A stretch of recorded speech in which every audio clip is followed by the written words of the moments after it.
நீங்களே நீங்களே இதை சொல்லுங்கள் நியாயமான்ட்டு. புருஷனும் இல்லை, பிள்ளை இல்லை, ஆனால் சொத்து இருக்குது, பராமரிக்க தான் முடியல, வயசாகிடுச்சு இல்லையா.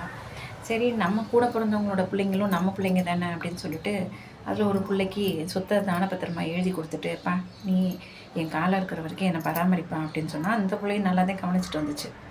எம்மா கெட்ட நேரமோ என்னவோ தெரியலைங்க, அந்த பிள்ளை நமக்கு முன்னாடியே போய் சேர்ந்துருச்சு.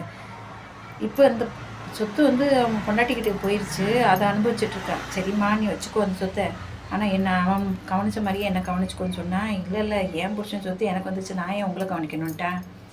வேறு வழி இல்லாமல் இந்த சீனியர் சிட்டிசன் மெயின்டெனன்ஸ் ஆக்ட் இருக்குங்களா, அந்த இதில் கோர்ட்டில் போயிட்டு என் சொத்தை அந்த பொண்ணு தான் வச்சுக்கிட்டு இருக்குது, அதனால என்ன பராமரிக்க கடமைப்பட்டது அப்படின்னு சொல்லி உத்தரவு போடுங்க, எனக்கு மாதம் மாதம் ஜீவனாம்சம் வாங்கி கொடுங்கன்னா அந்த கோர்ட்லேயும் ஒத்துக்கிட்டாங்கங்க. ஒத்துக்கிட்டு எனக்கு ஜீவனாம்சம் கொடுக்கணும்னு சொல்லிட்டு உத்தரவு போட்டாங்க. ஆனால் அந்த பிள்ளை விடாமல் ஹைகோர்ட்டில் போய் அதுக்கு அப்பீல் போயிடுச்சு.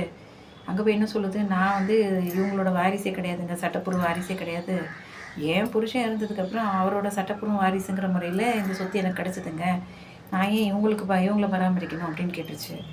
அங்கே ஹைகோர்ட் ஜட்ஜஸும் ஆமாம்மா மெயின்டெனன்ஸ் ஆக்டில் என்ன சொல்லிகிட்டு இருக்குது, உறவினர் அப்படிங்கிறதுல யாரை குறிப்பிட்டிருக்காங்கன்னா, நீங்கள் இறந்தீங்கன்னா அந்த உங்களோட சொத்து யாருக்கு போய் சேரக்கூடிய சட்டப்பூர்வ வாரிசோ அவங்களும் அந்த சொத்துக்களை உங்கள் சொத்தை பராமரிச்சிருக்கவங்க மட்டும்தான் உங்களை பராமரிக்க கடமைப்பட்டவங்க. அந்த விதத்தில் இவங்க சட்டப்பூர்வம் உங்களோட ப்ராப்பர்ட்டியை வேணால் அவங்க வச்சுருக்கலாம், ஆனால் அவங்க சட்டப்பூர்வ வாரிசு உங்களுக்கு கிடையாது. அப்படிங்கிறதுனால அவங்களுக்கு நீங்கள் உங்களை கவனிங்கன்னு சொல்லிட்டு மெயின்டைன் பண்ணுங்கன்னு சொல்லிட்டு எந்த உத்தரவும் போட முடியாதுன்னு சொல்லிட்டாங்க. இது சட்டப்படி வேணால் கரெக்டாக இருக்கலாம், ஆனால் தர்மப்படி சரியானது தானா நீங்களே சொல்லுங்கள். நம்ம சுப்ரீம் கோர்ட்டை மட்டும் என்ன சொல்லுது, ஏதோ தர்மஸ் தத்தோ ஜெயா, அதாவது தர்மமே வெல்லும். இப்போ அது கடைசியில் என்ன தான் தீர்வாயிடுச்சுன்னு சொல்கிறீங்களா. இது யாரோட கதைன்னு கேட்குறீங்களா. ஷீஜா அப்படிங்கிற ஒரு பெண்மணி கேரளா உயர்நீதிமன்றத்தில் அவங்க ஷீஜாங்கிறவங்க அந்த மருமக, அந்த கூட பிறந்தவங்களோட மகனோட மனைவி, அவங்க இவங்களுக்கு எதிராக appellate court maintenance appellate tribunal போட்ட தீர்ப்புக்கு எதிராக போட்ட வழக்கில் தான் இந்த முறையீடு தீர்ப்பு வந்திருக்கு. இது அப்போ என்னதான் ரெமடி அப்படின்னா, அவங்க என்ன சொல்லியிருக்காங்க, நீங்கள் லீகல் ஹேர் யாரோ சட்டப்பூர்வமாக அவங்க மேலே தான் நீங்கள் மெயின்டைன் பண்ணணும்னு கேஸ் போட முடியும். ஆனால் சொத்தை இன்னொருத்தட்ட கொடுத்து போனால் லீகல் ஹேர்னு இன்னொருத்தர் கொடுப்பாங்களா, அது சந்தேகம். அப்போ இன்னொரு ரெமடி என்ன, தானப்பத்திரம் எழுதி கொடுத்தீங்க, அதில் கண்டிஷன் என்ன போட்டிருந்தீங்க, நீங்கள் என்ன சரியாக பராமரிக்கணும்னு போட்டிங்களா, அந்த கண்டிஷனை இந்த அம்மா வயலேட் பண்ணிடுச்சு அப்படின்னு வேணால் சிவில் கோர்ட்டில் போய் ரெமடி பாருங்க. எந்த காலத்தில் சிவில் கோர்ட்டில் கேஸ் போட்டு எப்போ முடிகிறது, அது வரைக்கும் இந்த அம்மா இருக்கணும் இல்லையா, அதுதாங்க பிரச்சனை.